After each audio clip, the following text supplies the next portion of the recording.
समझो कि हर इंसान जिससे आप मिलते हैं उसकी नेक पर एक साइन है जिस पर लिखा है मुझे इम्पोर्टेंट फील कराओ। अगर आप ऐसा करते हैं तो आप सेल्स में ही नहीं लाइफ में भी सक्सेस को अचीव कर पाएंगे। हेलो दोस्तों, आज हम बात करने वाले हैं book how to sell anything to anybody के बारे में, जिसे famous sales and marketing expert Joe Girard ने लिखा है। ये नॉलेजेबल बुक समरी सेल्स में जो गिरार्ड के सक्सेसफुल करियर से वैल्यूएबल लेसन्स के बारे में बताती है, जहां वे कस्टमर के साथ मजबूत रिलेशन बनाने और उनकी सेटिस्फैक्शन के लिए एफर्ट करते थे। और ऐसा करके आप इसमें जानेंगे कि कैसे अपनी सेल्स को बढ़ाया जाए। एक बार एक कस्टमर ऑथर के पास कार खरीदने के लिए आया और वो किसी फ्यूनरल यानी अंतिम संस्कार करने वाली कंपनी का ऑर्गेनाइज़र था। ऑथर ने उससे पूछा कि किसी भी इंसान के अंतिम संस्कार में कितने लोग आते होंगे। तो उसने जवाब दिया, एवरेज 250 लोग आते हैं। एक बार ऑथर अपनी वाइफ के साथ अपने रिलेटिव की शादी में गए थे। वहाँ पर रिसेप्शन पर उनकी मुलाकात एक इंसान से हुई जो कैटरिंग का मैनेजर था। और ऑथर ने उससे पूछा कि एक शादी में कितने लोग आते हैं। तो उसने कहा कि एक आम शादी में लगभग 500 लोग आते हैं। मतलब हर शादी में लड़के वालों की तरफ से लगभग 250 लोग और लड़की वालों की तरफ से भी लगभग 250 लोग ही आते हैं। अब आप समझ गए होंगे कि ऑथर क्या बताना चाहते हैं। एक आम इंसान अपनी लाइफ में लगभग 250 लोगों को जानता है, यानी कि इतने लोगों को वो इन्फ्लुएंस करता है। इन लोगों को वो इतनी इम्पोर्टेंस देता है कि शादी से लेकर अंतिम संस्कार में इनवाइट करता है। और अगर वह फेमस पर्सनैलिटी है तो ये नंबर इससे भी कई गुना ज़्यादा हो सकता है। अब एज अ सेल्समैन आपको ये रूल जानना ज़रूरी है, क्योंकि जब भी कोई कस्टमर आपके पास आता है और आपका मूड ख़राब करता है, इस वजह से आप उससे ख़राब बिहेव करते हैं और वह दुखी हो जाता है। हो सकता है कि आप सोचते हो कि एक कस्टमर अगर ख़राब भी हो गया या दुखी भी हो गया तो इससे क्या फ़र्क पड़ता है। तो ये बात याद रखें कि वह इंसान उसकी लाइफ में वो 250 लोगों से ज़रूर मिलेगा और जब भी मिलेगा आपकी बात ज़रूर करेगा। एक आम इंसान से जुड़े ये 250 लोग जो शायद आपके कस्टमर बन सकते थे, वो कभी भी अब आपके कस्टमर नहीं बनेंगे। अगर आप एक कस्टमर को अच्छा प्रोडक्ट या सर्विस देकर सेटिस्फाई करते हैं तो वो आपकी बातें इन 250 लोगों से करेगा और हो सकता है कि वो भी आपके कस्टमर कभी ना कभी बन जाएं। इसलिए हर कस्टमर को एक वैल्यूएबल कस्टमर की तरह ट्रीट करें।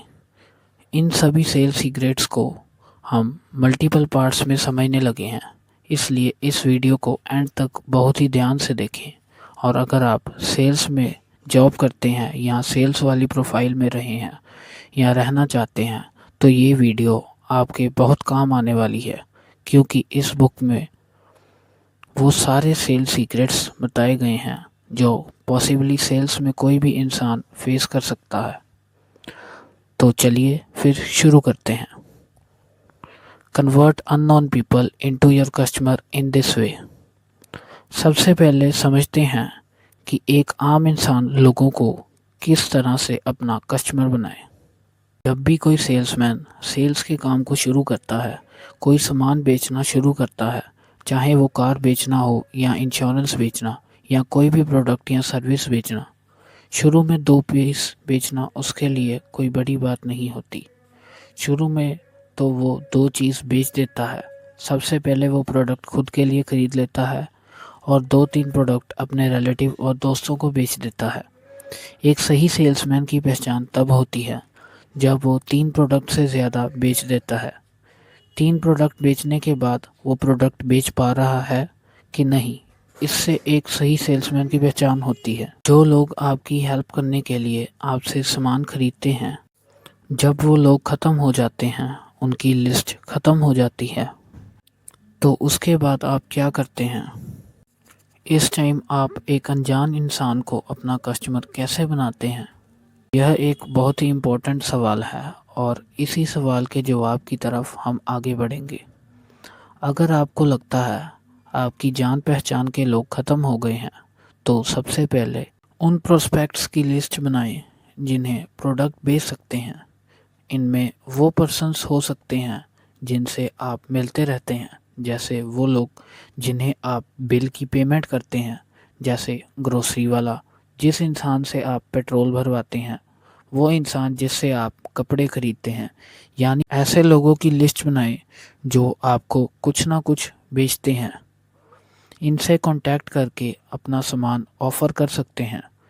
इसके बाद अगला सवाल है कि फ़ोन पर कैसे बेचें। बहुत बार कोई सेल्समैन कोई कंपनी ज्वाइन करता है तो उनको एक ऐसे प्रोस्पेक्ट्स की लिस्ट थमा दी जाती है जिसमें से आप लगभग किसी भी इंसान को जानते तक नहीं हैं। इस वजह से रियलिटी में उस लिस्ट में से 99% लोग आपसे बात करने में इंटरेस्ट नहीं लेते। ऐसे में सबसे पहली बात ये है कि आप जो बेचने वाले हैं वो पहले तो आपसे बात नहीं करना चाहते, उसका आपसे बात करने का मूड नहीं होता और झटके से वो फ़ोन भी रख देते हैं। सबसे पहली बात है, फ़ोन पर कोई अनजान इंसान आपका प्रोडक्ट ख़रीदने के लिए आपसे बात करे।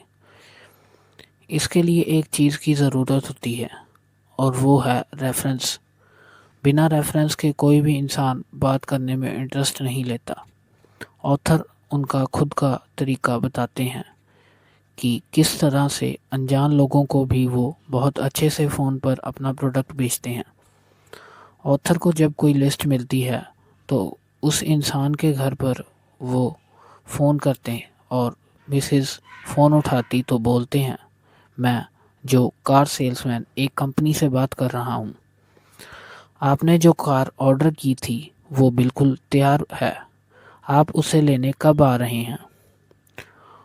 वो लेडी ये बात सुनकर हैरानी से कहती है कि हमने तो कोई कार ऑर्डर नहीं की। इस पर जॉय किसी भी इंसान का नाम लेते हैं और कहते हैं कि क्या ये उनका घर है? तो लेडी कहती हैं कि मेरे हस्बैंड का नाम तो कुछ और है। जैसे मान लो उसने कहा मेरे हस्बैंड का नाम स्टीवन है, तो वो कहते हैं अच्छा सॉरी, हमने गलती से आपको फ़ोन कर दिया। ऑथर उसको फ़ोन रखने से पहले ही कुछ इस तरह की बात करते हैं, क्या आप नई कार खरीदने की सोच रहे हैं? क्या आप नई कार खरीदना चाहते हैं?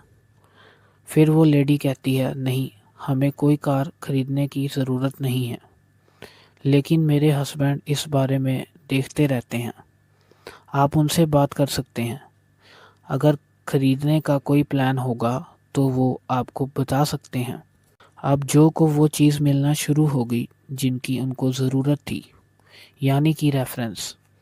ऑथर उस लेडी से उसके हस्बैंड का नाम और डिटेल पूछ लेते हैं और उनको फ़ोन कब करना चाहिए ये भी पूछ लेते हैं, और उसके बाद उनके हस्बैंड को फ़ोन लगाते हैं और कहते हैं आपकी वाइफ से मेरी बात हुई है, मैं कार सेल्समैन बात कर रहा हूँ, क्या आप कोई नई कार खरीदने के बारे में सोच रहे हैं?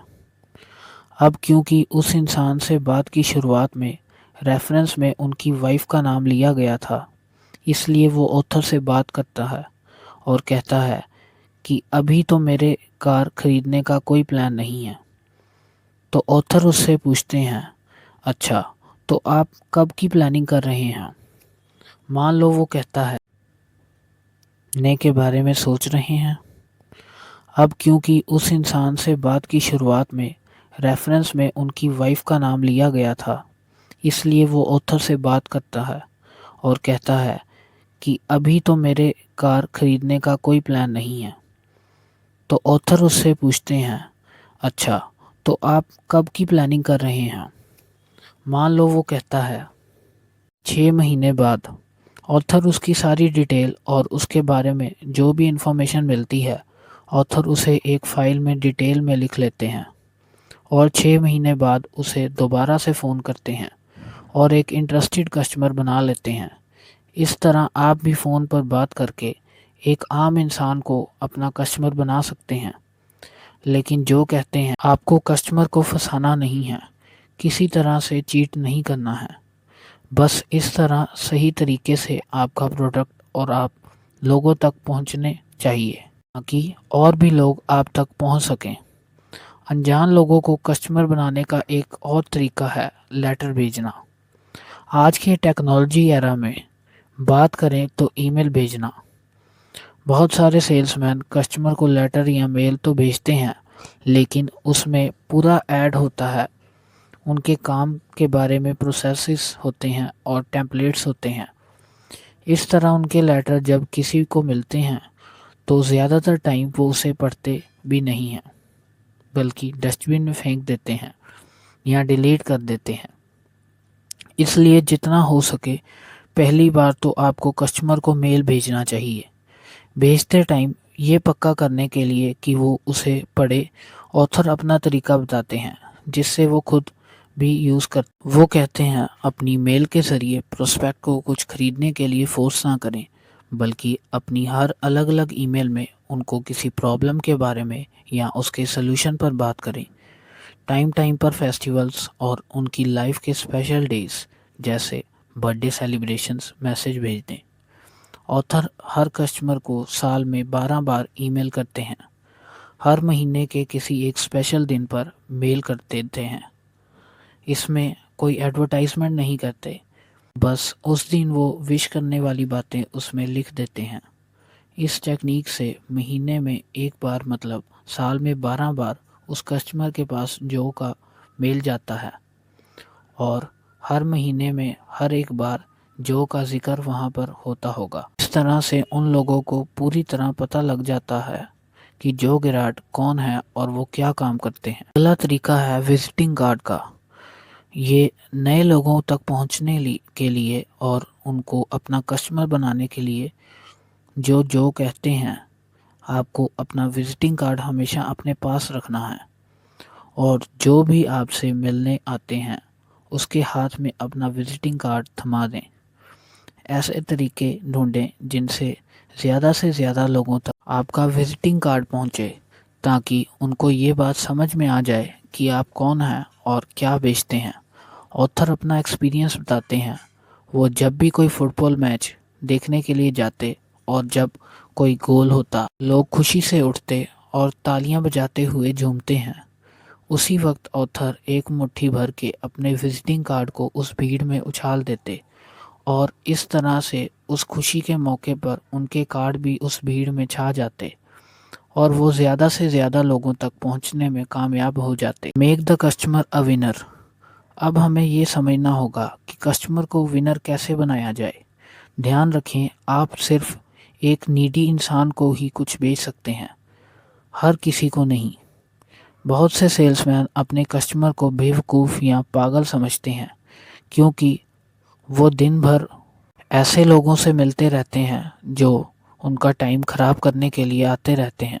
कुछ कस्टमर तो बस इसलिए शोरूम या दुकान पर आ जाते हैं क्योंकि उनके पास करने के लिए कुछ और काम नहीं होता और वो बिना कुछ लिए वहाँ से चले जाते हैं। इसलिए बहुत से सेल्समैन अपने कस्टमर को पागल या बेवकूफ़ समझते हैं, लेकिन अपने कस्टमर के बारे में ऐसा सोचना सही बात नहीं है, क्योंकि कस्टमर भी हमारे जैसे ही होते हैं। ऑथर कहते हैं कि कार खरीदने वाले मैक्सिमम लोग मिडिल क्लास फैमिली से होते हैं, जिन्होंने कड़ी मेहनत करके पैसे कमाए होते हैं। याद रखने वाली बात यह है कि जब कोई कस्टमर आपके पास टीवी, फ्रिज या फिर कार लेने के लिए आपके शोरूम में आता है तो वो थोड़ा सा घबराया होता है, क्योंकि लोग सेल्समैन को ऐसे इंसान की तरह देखते हैं जो अपने कस्टमर से ज़्यादा पैसे हेंटने की कोशिश करता रहता है। इसलिए वो आते ही कहते हैं कि वो बस देखने के लिए ही आए हैं। वो ऐसा इसलिए कहते हैं क्योंकि उनके अंदर डर और अविश्वास भरा होता है कि अगर मैंने बोल दिया कि हाँ लेना है तो ये सेल्समैन कुछ भी करके मुझे अपना सामान बेच देगा, मुझे समझने या देखने का मौका भी नहीं देगा। कई बार आपको ऐसे भी कस्टमर मिले होंगे जो आपको थोड़े पैसे देकर गए होंगे, लेकिन कभी भी लौटकर नहीं आए। ऐसा अक्सर तब होता है जब सेल्समैन उस कस्टमर को पागल या बेवकूफ़ समझने की कोशिश करता है। कस्टमर को लगता है कि ये सेल्समैन मुझे बस बेचने की कोशिश कर रहा है, मेरी प्रॉब्लम और ज़रूरत को समझ ही नहीं रहा है, इसलिए कुछ पैसे देकर इससे पीछा छुड़ाना बेहतर है। और इस तरह वो सेल्समैन अपने पोटेंशियल कस्टमर को खो देता है। ऐसे में आपको इस बात को कभी भी नहीं भूलना चाहिए कि आप सिर्फ एक ज़रूरतमंद इंसान को अपना सामान बेच सकते हैं, हर किसी को नहीं। ऑथर कहते हैं कि आप अपनी वर्किंग लाइफ में हर दिन जो करते हैं वो एक तरीके की लड़ाई होती है, क्योंकि हमारा पोटेंशियल कस्टमर हमें अपना दुश्मन समझते हुए हमारी शॉप या शोरूम में आते हैं। वो सोचते हैं कि सेलमैन उनसे पैसे हेंटना चाहते हैं, और दूसरी तरफ सेल्समैन सोचते हैं वो कस्टमर उनका टाइम वेस्ट करने के लिए आए हैं। इस तरह से दोनों एक दूसरे को अपना दुश्मन समझते हैं। अगर इस सिचुएशन को ठीक किए बिना छोड़ दिया जाए तो दोनों हमेशा एक दूसरे को अपना दुश्मन समझेंगे, एक दूसरे से झूठ बोलेंगे और एक दूसरे को घुमाने की कोशिश करेंगे। इस तरह से सामान बेचने से आप दोनों इस लड़ाई में हार जाएंगे। इसलिए ऐसा करने की बजाय आपको सेल्समैन के तौर पर ये समझने की कोशिश करनी चाहिए कि आपके कस्टमर के दिमाग में क्या चल रहा है, वो किस वजह से परेशान है। उसके साथ बातचीत करके उसकी परेशानी के बारे में पता करके ना सिर्फ उस लड़ाई को जीत सकते हैं बल्कि अपने और कस्टमर के बीच में एक अच्छा रिलेशन भी बना सकते हैं। अगर आप सही तरीके से अपना सामान बेचते हैं तो दोनों को फ़ायदा होगा, क्योंकि कस्टमर को वो प्रोडक्ट मिल जाता है जिसके लिए वो आया था और आपको वो कमीशन मिल जाता है जो आप चाहते हैं। इसलिए कस्टमर को महसूस कराएं कि उसने जो पैसा और टाइम खर्च किया है उसके बदले में उसे ज़्यादा वैल्यू मिली है। कोशिश करें कि आपके शोरूम या फिर दुकान में आते टाइम कस्टमर चाहे जो भी सोचे, लेकिन बाहर जाते टाइम कस्टमर खुद को एक समझदार ग्राहक की तरह देखे और आपको अपना दोस्त माने। Avoid becoming part of gossip club. अब आपको गॉसिप क्लब का पार्ट बनने से बचना होगा।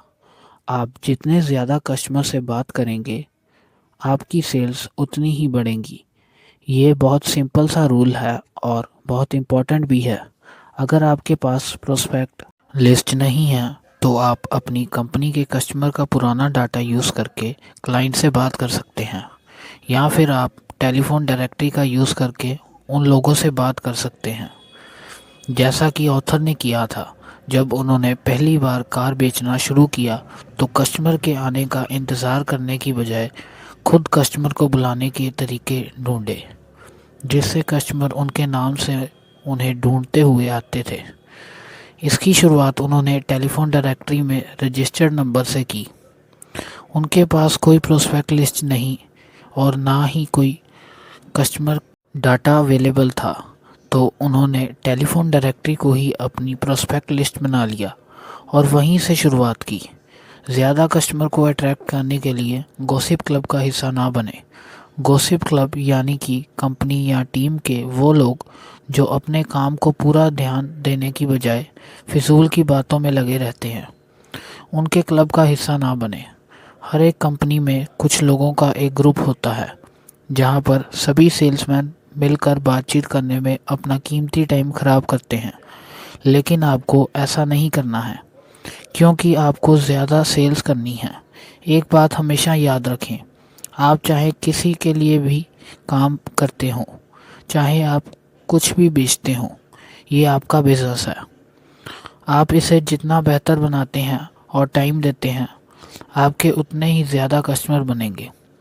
लेकिन जितना ज़्यादा टाइम आप गॉसिप करने में गुजारते हैं, उतने टाइम की कीमत आपको पैसों में चुकानी पड़ती है।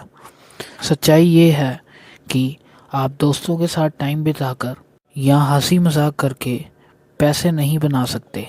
इसलिए आज ही गॉसिप क्लब से धीरे धीरे बाहर निकलने का डिसीज़न लें और नए कस्टमर को ढूंढने के लिए कॉलिंग करना, डायरेक्ट मेल भेजना अभी से शुरू कर दें। कोई भी तरीका तब काम करता है जब उसे बार बार किया जाए। हो सकता है ऐसा करने से आपको शुरुआत में कोई रिज़ल्ट नहीं मिले, लेकिन ऐसा करने से क्लाइंट मिलने की पॉसिबिलिटी पहले से ज़्यादा बढ़ जाएगी। Sell smells. अब आपको ये समझना होगा कि खुशबू को कैसे बेचना है। मुझे आज तक वो फीलिंग याद है जब मैंने पहली बार मर्सिडीज़ चलाई थी। जब पहली बार मैंने मर्सिडीज़ कार चलाई तब वो मेरी कार नहीं थी, बल्कि मैं तो अपने दोस्त के साथ उसकी कार देखने शोरूम गया था। तो ऐसे ही मुझे मर्सिडीज़ कार बहुत पसंद आई। मेरे पास इसे लेने का बजट नहीं था, लेकिन मेरे मन में था मुझे ये मर्सिडीज़ कार एक दिन लेनी है। तो मैंने उस कार की टेस्ट ड्राइव करके उसे चलाया। उस दिन के बाद से कार चलाते हुए वो फीलिंग मैं भूल नहीं पाया, और कुछ महीने पहले जैसे ही बजट बना, उन्हीं फीलिंग्स ने मुझे मर्सिडीज़ कार लेने के लिए इंस्पायर किया और हम वही कार ले आए। इस ट्रिक को आप सेल्स करते टाइम बहुत अच्छे से यूज़ कर सकते हैं। जब आप कार के अलावा कोई दूसरी चीज़ बेच रहे हो, तो हो सकता है कि ये बिल्कुल वैसा ना हो जैसे आप एक इंसान को लाइफ इंश्योरेंस बेचते हैं। तो इसमें ऐसा कुछ भी नहीं है जिसे आप उसे स्मेल करने या गाड़ी चलाने की तरह कुछ दे सकें, लेकिन उसे एक कंडीशन बताकर जिसमें उसे जाने के बाद उसकी फैमिली को इंश्योरेंस क्लेम का सपोर्ट मिलेगा, आप उसे इसके फ़ायदे को एक्सपीरियंस करने का मौका दे सकते हैं। अच्छा, एक बात बताइए, क्या कोई सेल्समैन किसी आदमी को पहले चेक कराए बिना कोट बेच सकता है? इसलिए आप जो भी सामान बेचें, ये पक्का करें कि आपने उसे कार में बिठाया है, यानी कि उस प्रोडक्ट को यूज़ करने का मौका दिया है। ऑथर कहते हैं वो ये हमेशा से करते हैं। ये तरीका कस्टमर में सामान को अपने पास रखने की चाहत को पैदा करता है, और अगर आप उस टाइम सेल्स ना भी कर पाएँ, तो आपके कस्टमर को कुछ दिन बाद वापस पाने का एक मौका होगा, क्योंकि जब उसे फिर से अपने उस टेस्ट की फीलिंग का एक्सपीरियंस होगा तो वो खरीदने आएगा और आपकी सेल्स हो जाएगी। जो गिराट जब कार सेल्समैन का काम करते थे, तब किसी आदमी को नई कार में बिठाते तो उसे कुछ नहीं कहते, बस उसे इसे चलाने देते। आप खुद सेल्स स्पेशलिस्ट से सुनेंगे कि यह टाइम कस्टमर को अपनी प्रोडक्ट की सभी क्वालिटीज़ बताकर बेचने का है, लेकिन जो उस पर विश्वास नहीं करते। उन्होंने पाया कि वो जितनी बात करते हैं, कस्टमर उतना ही कार को स्मेल और फील करता है,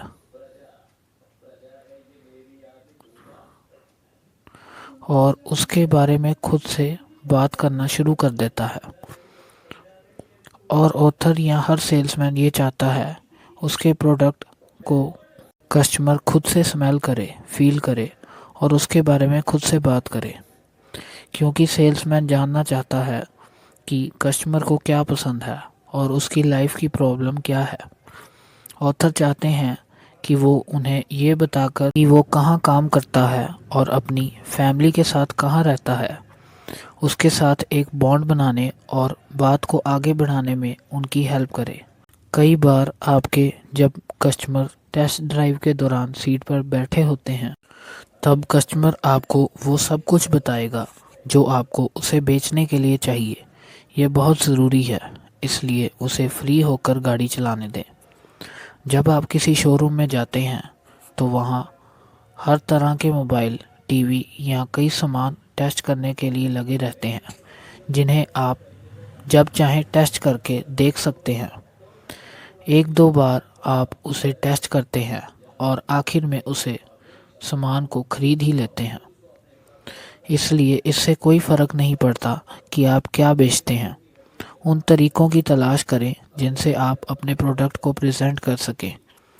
यहाँ ज़रूरी बात यह पक्का करना है कि आपका पोटेंशियल कस्टमर, यानी कि वो लोग जो आपके कस्टमर बन सकते हैं, वो इस प्रेजेंटेशन में हिस्सा ले सकें।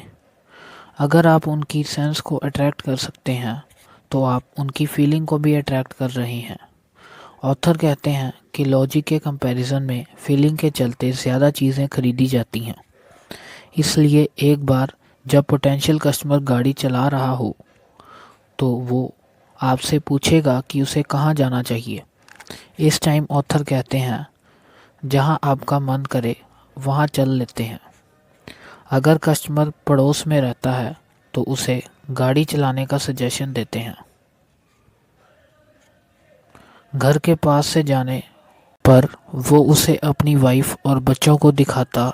हो सकता है कोई पड़ोसी बरामदे में हो, और एज अ सेल्समैन ऑथर भी यही चाहते हैं कि हर कोई उस सेल्समैन को नई कार चलाते हुए देखे और उसे ये महसूस हो कि उसने वो कार खरीदी है और वो उसका शो ऑफ कर रहा है। इससे उसके लिए तुरंत कार खरीदने का डिसीज़न लेना आसान हो जाएगा, क्योंकि एज अ ह्यूमन बीइंग हम जिस चीज़ का दिखावा कर देते हैं, हम चाहते हैं कि वो चीज़ हमारे पास हो। अगर टेस्ट ड्राइव में कस्टमर कार को बहुत ले जाना चाहे तो वो उसे ये कहकर मना नहीं करते कि मेरे पास टाइम नहीं है, बल्कि वह उसे जितनी चाहे उतनी कार चलाने का मौका देते हैं। क्योंकि अगर वो सोचता है कि उसने कुछ बहुत ज़्यादा ही चला लिया है तो इससे उसके अंदर ऑथर के लिए थैंकफुल की फीलिंग आ जाएगी और अब वो उनकी बात को मानना चाहेगा, यानी कि कार खरीदने के लिए जल्दी मना नहीं कर पाएगा। एक सेल्समैन होने के नाते आप भी यही चाहते हैं कि आपका सामान बिके। Use honesty wisely. आपको ये समझना है कि ईमानदारी का कैसे समझदारी से इस्तेमाल करें। ऑथर कहते हैं कि जब मैं कहता हूँ कि honesty is the best policy, तो उनका मानना बिल्कुल ये है कि यह एक अच्छी पॉलिसी है जिसका एक सेल्समैन होने के नाते आपको हमेशा ध्यान देना चाहिए। क्योंकि ध्यान रखें, यह एक पॉलिसी है, कोई लॉ या रूल नहीं है। यह एक ऐसी चीज़ है जिसे आप अपने काम के हिसाब से तब मॉडिफाई कर सकते हैं। बेशक सच बताना आमतौर पर अच्छा होता है, खासकर अगर ये किसी ऐसी चीज़ के लिए कस्टमर को समझा रहे हों जिसे कस्टमर बाद में चेक कर सकता है। जैसे अगर आप एक कार बेच रहे हैं तो ऑनेस्ट पॉलिसी यही है कि कार में 8 सिलेंडर हैं तो 8 ही बताएं, अगर 6 हैं तो 6 ही बताएं। क्योंकि अगर आपने उसे झूठ कहा और उसने गाड़ी के डिस्ट्रीब्यूटर कैब से निकलने वाले तारों को गिना तो आप तुरंत पकड़े जाएंगे और वो आपके ये झूठ को अपने से नज़दीकी 250 से ज़्यादा लोगों को ये झूठ बताएगा। और इसके अलावा कई बार ऐसा भी होता है जब आपको आधा सच ही बताना होता है और यूँ कहें कि इतने की ही ज़रूरत होती है। जैसे ऑथर अपने बारे में बताते हैं, जब वो कार सेल्समैन का काम करते थे, मान लीजिए कि एक पॉसिबल प्रोस्पेक्ट मुझे फ़ोन करता है और मुझसे पूछता है कि क्या मेरे पास एक मॉडल या इस तरह की कार मौजूद है। क्या आप जानते हैं कि ऑथर उसे क्या बताते थे? आपने बिल्कुल सही सोचा, हाँ मिल जाएगी, मेरे पास इससे रिलेटेड मॉडल्स हैं जिन्हें आप आज ही ले सकते हैं। अब हो सकता है कि वो शायद सच कह रहा हो या नहीं, क्योंकि उन्हें इस तरह की कॉल आती हैं, तो वो पहले इन्वेंट्री फाइल नहीं देखते। वो चाहते हैं कि वो आदमी पहले शोरूम के अंदर आए। पॉसिबिलिटी होती है उनके पास कार मिल जाए, क्योंकि शोरूम में कई सारी कार्स होती हैं, या अगर उनके पास वो मॉडल नहीं है तो वो उसे बहुत ही जल्दी दूसरे नज़दीकी शोरूम से अरेंज कर सकते हैं। क्योंकि शोरूम वालों के पास अपने अपने एरिया में दूसरे डीलर्स के साथ सिस्टम बटा होता है, जहां वो उनके साथ कारों का इस तरह से लेन देन कर सकते हैं ताकि वो सभी एक साथ मिलकर एक पूल में काम कर सकें। इस तरह की सिचुएशन में आपको उतना ही सच कहने की ज़रूरत होती है ताकि बस कस्टमर आ जाए।